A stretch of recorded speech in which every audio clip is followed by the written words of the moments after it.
de expertos, ¿se acuerda usted de Excelencia Militar para evaluar toda la publicación del New York Times sobre los falsos positivos? Ya se va a cumplir un año. Claro, pues es que me acuerdo, Andrea, más bien estoy tratando de hacer memoria. Esta comisión de excelencia militar se creó puntualmente para hacerle seguimiento a posibles casos de violaciones de derechos humanos dentro del ejército o por cuenta de miembros del ejército, ¿no? Exactamente, recuerda usted todos los lineamientos, la política que digamos que entre líneas estaba incentivando dar de baja y pues también fue planteado por el New York Times como el regreso de los falsos positivos en la era Duque. Claro que sí. La normativa. Fue en ese marco, fue cuando se hicieron las denuncias del New York Times que se creó esa comisión. Y se anunció pues con bombos y platillos. Es más, recuerdo que se presentó a los 3 integrantes de esta comisión como unos personajes además probos, reconocidos nacionalmente, con unas cualidades y calidades personales excepcionales para garantizar transparencia en esto, ¿no, Mauricio? Sí, señor, pues se trata de, en su momento lo dijeron, Alfonso Gómez Méndez, ex fiscal general, Mauricio González Cuervo, quien era o fue ex magistrado, y también el jurista Hernando Yepes. Ellos eran los que conformaban este equipo de esta comisión. Que era para hacer ajustes a esas diferentes normativas que precisamente había sacado el ejército, las fuerzas militares en Colombia, y lo que pedía esta comisión o lo que buscaba hacer esta comisión era hacer esos ajustes en materia de derechos humanos y derecho internacional humanitario. Tanto las fuerzas militares como la policía, las dos instituciones. La radio se oye y se ve. Conéctese con el Facebook Live de W Radio Colombia. Sigue la W. ¿Escuchó, Andrea, el nombre de la sección? ¿Un cambalache? Un cambalache. Cambalache de la mano del Banco de la República, pero mire cómo vamos a hacer el cambalache. La entrevista que vamos a hacer a continuación es un cambalache. Y le voy a decir por qué es un cambalache.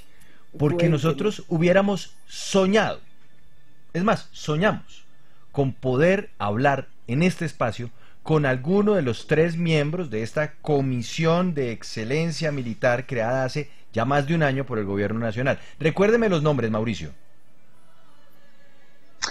Alfonso Gómez Méndez, Mauricio González Cuervo y Hernando Yepes. Listo. Usted buscó a Alfonso Gómez Méndez y no pudimos tenerlo porque se salió de la comisión, ¿no?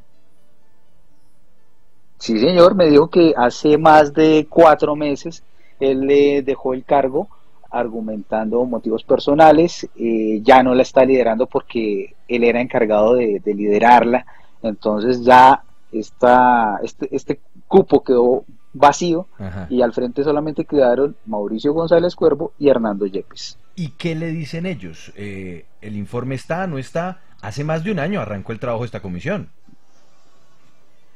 Sí, señor, y debía estar el informe preparado, listo, pero como se retiró el señor Alfonso Gómez, entonces quedó pendiente muchos detalles de este informe final.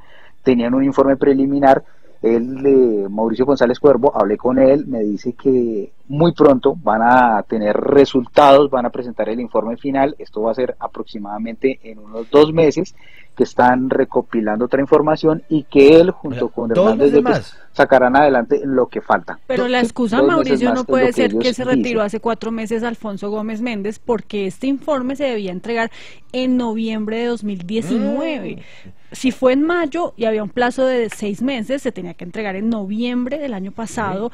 Y entonces, si se retiró Alfonso Gómez Méndez hace 4 meses, entonces estaríamos hablando que se retiró en febrero. O sea, igual tampoco cumplieron los tiempos. Pues es que por eso nos tocó hacer el cambalache. Tampoco se cumplieron los tiempos. Nos tocó hacer el cambalache porque como no pudimos hablar con ninguno de los miembros de la comisión, y ahí es donde queda demostrado para qué sirven las comisiones. Las arman, las anuncian. De alto nivel. Sí, de altísimo nivel. Las arman, las anuncian, ponen unos nombres muy importantes y muy reconocidos, pero luego largas y largas para la entrega de los informes.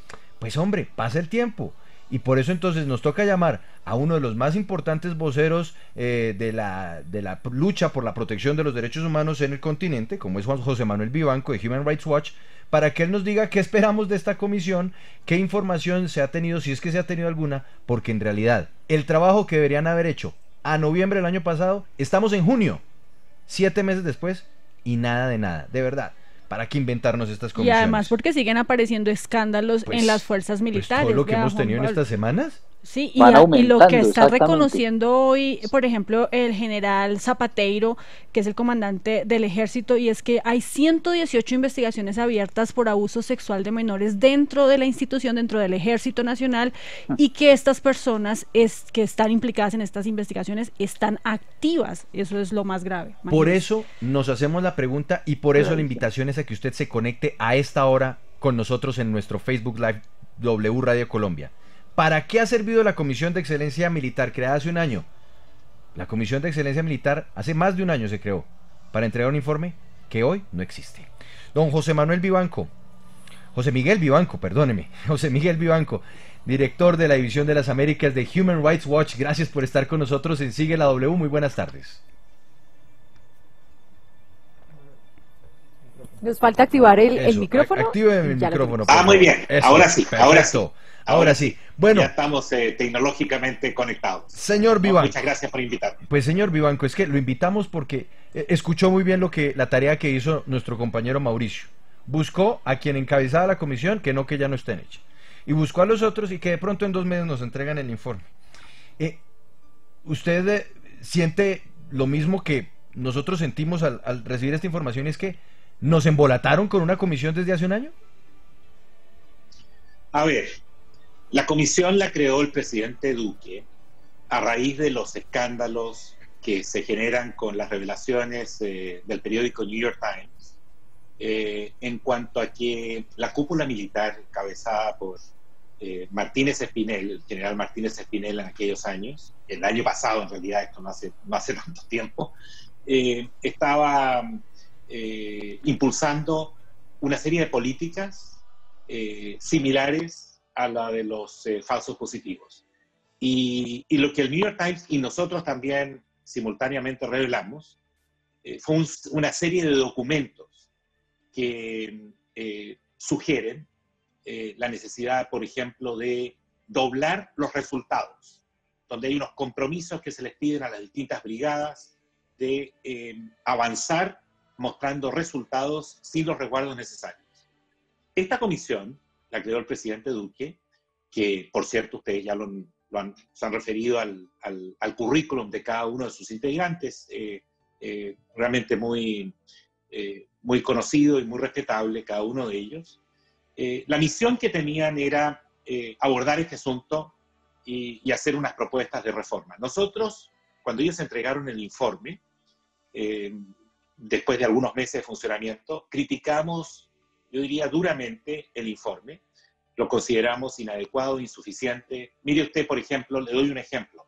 De los numerosos documentos que estaban sobre la mesa para ser examinados, ellos solamente examinan 2 documentos. Ignoran el resto. Por ejemplo, ni siquiera se refieren a esa instrucción que habla de doblar los resultados, ¿no? Y en su momento ofrecimos unos comentarios públicos criticando el informe. La respuesta que se nos dio fue que lo que habían dado a conocer era preliminar y que entregarían el informe definitivo en noviembre del año pasado.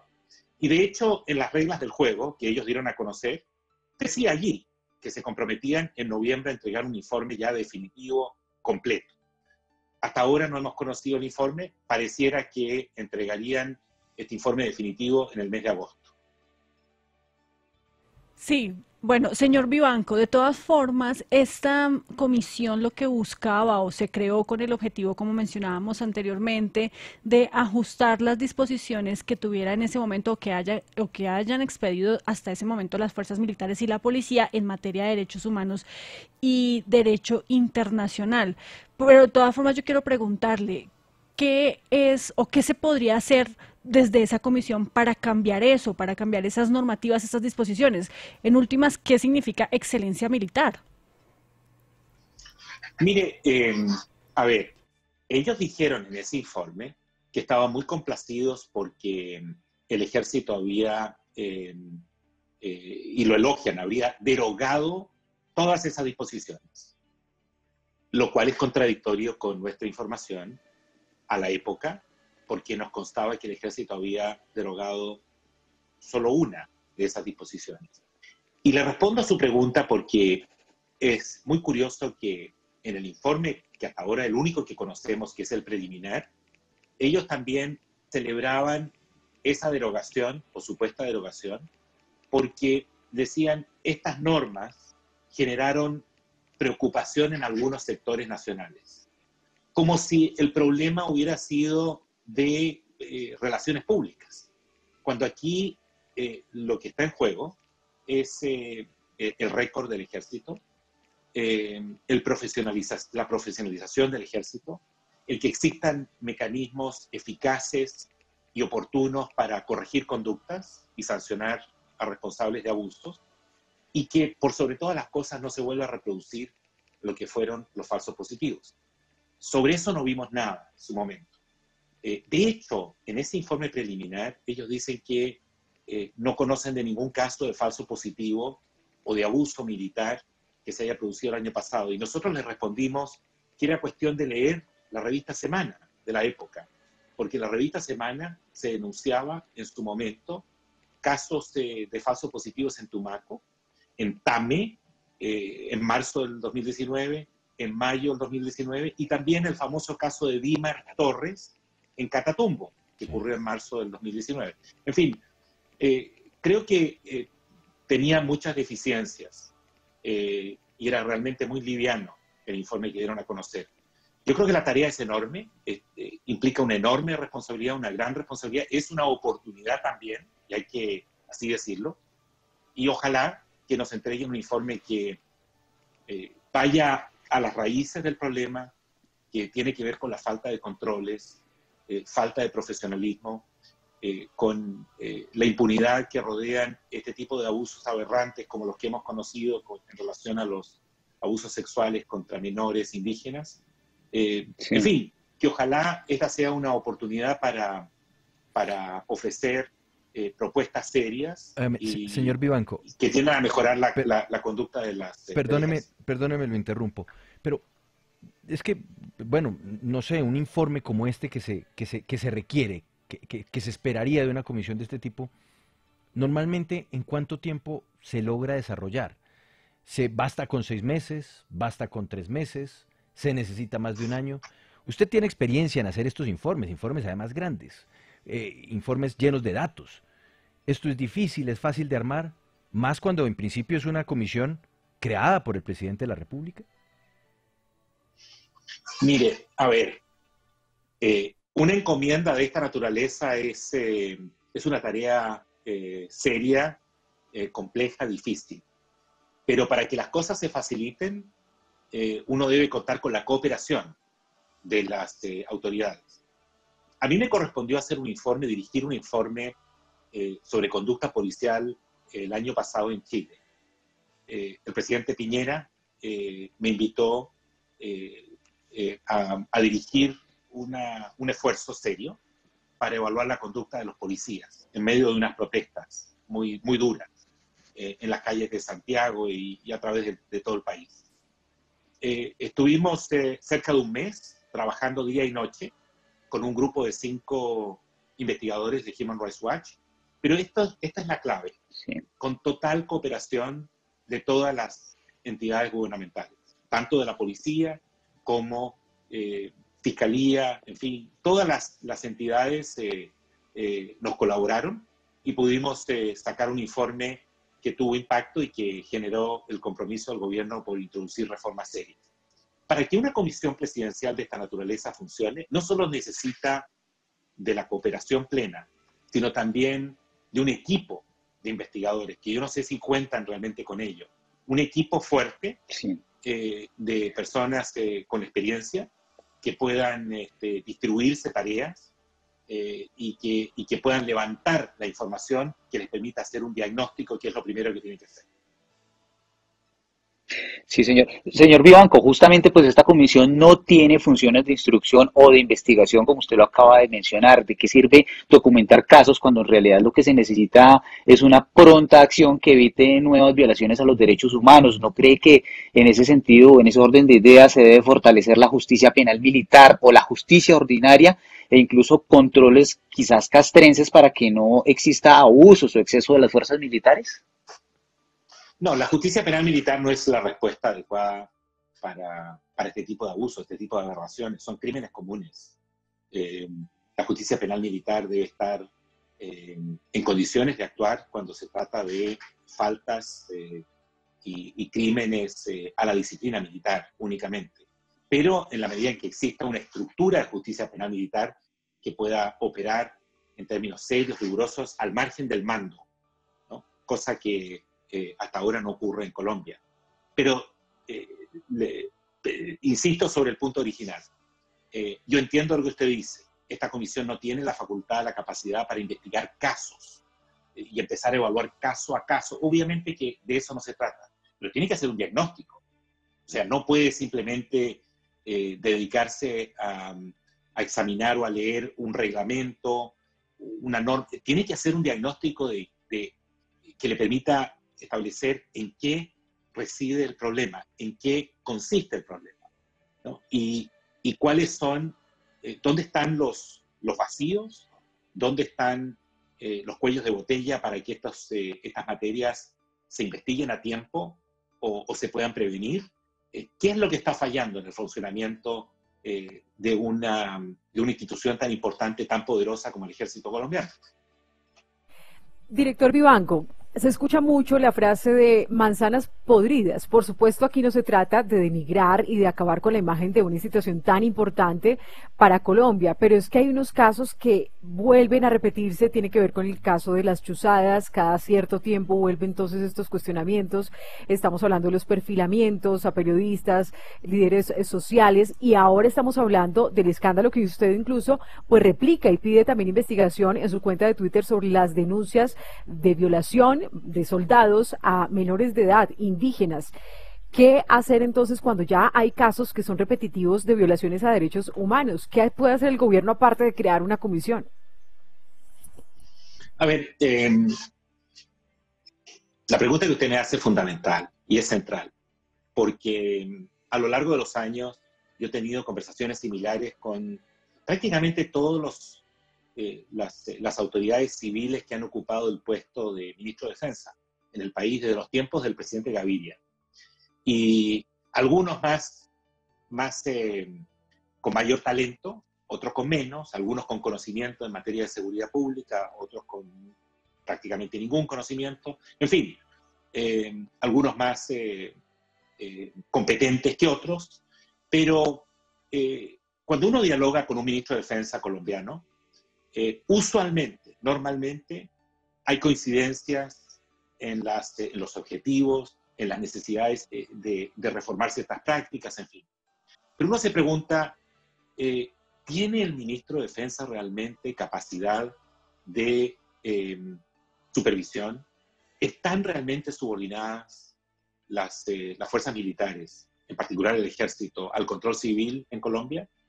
¿O la figura del ministro de Defensa es más bien en la práctica un vocero de la institución armada, donde hay quizás una actitud más bien corporativa, que está cerrada a la fiscalización externa?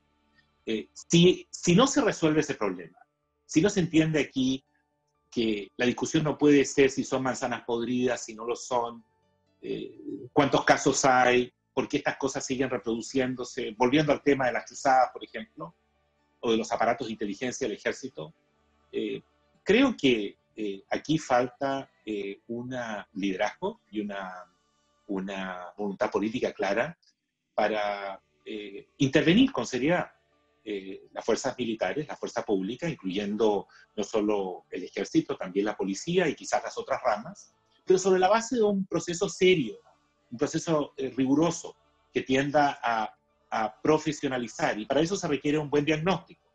Y obviamente, yo no diría la cooperación de las fuerzas la subordinación de los hombres armados y mujeres armadas que hacen parte de la fuerza pública colombiana.